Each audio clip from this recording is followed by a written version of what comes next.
Republican gubernatorial candidate Kari Lake ready to take a tour at Metro Tech High School. It was a chance for her to see how public schools are pushing vocational training, which she says aligns with her education goals as governor. My plan calls for a dual-track education after 10th grade. And so after 10th grade, kids could decide, hey, I want to go to college, and we continue along those college prep courses.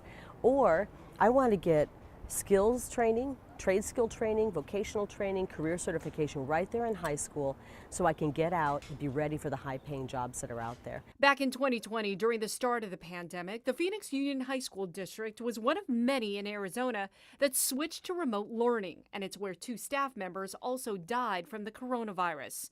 Knowing lives were at risk, we wanted to know if Lake would do things differently if she was governor. And we're not going to turn our lives upside down, turn our children's lives upside down, push a bunch of onerous restrictions on people's lives, take away people's freedoms, mask our children. We're not going to do that anymore. But what if numbers surge? There's always that possibility. You know what? We can talk hypotheticals forever, but we're not going to shut our schools down and turn our economy upside down. That's never going to happen under Governor Kari Lake. Speaking of the economy, inflation on the rise. Everything from gas to groceries, everything is going up. What do you plan to do about it to help Arizonans and families who are hurting? I'm most concerned right now. I'm concerned about everybody, but I'm really concerned about our people who are heading into retirement or those who are in retirement. And what we're going to do in the short term is to provide some relief from things like grocery taxes and rent taxes. That'll put $500 million back into the pockets of hardworking Arizonans. May not affect everybody because some cities don't have those taxes, but we are going to make sure that wherever we can pull those taxes back and help people, we do. But what if there's not enough money in the budget surplus to cut those taxes, to cut those grocery taxes? There will be.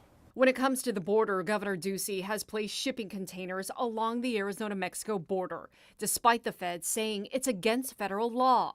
If you are governor, will you still have those shipping containers in place? Well, we'll keep them in place for the time being. We're going to finish President Trump's wall on the border. Eventually, we're going to do that. We're going to use the materials that are down there at the border. We're going to have our legislature work to redefine that material as abandoned federal property. And last night, the Clean Elections Committee announced they've rescheduled what they're now calling a gubernatorial event. It's not a debate, but Lake says she's ready for a debate. We cannot put a coward in the governor's office right now. We have way too many big issues facing us. How would a coward take on the cartels at the border? How would a coward help bring business in? We have businesses that want to come and relocate. They're looking at Arizona, they're looking at Texas, South Dakota, and they're looking at Florida.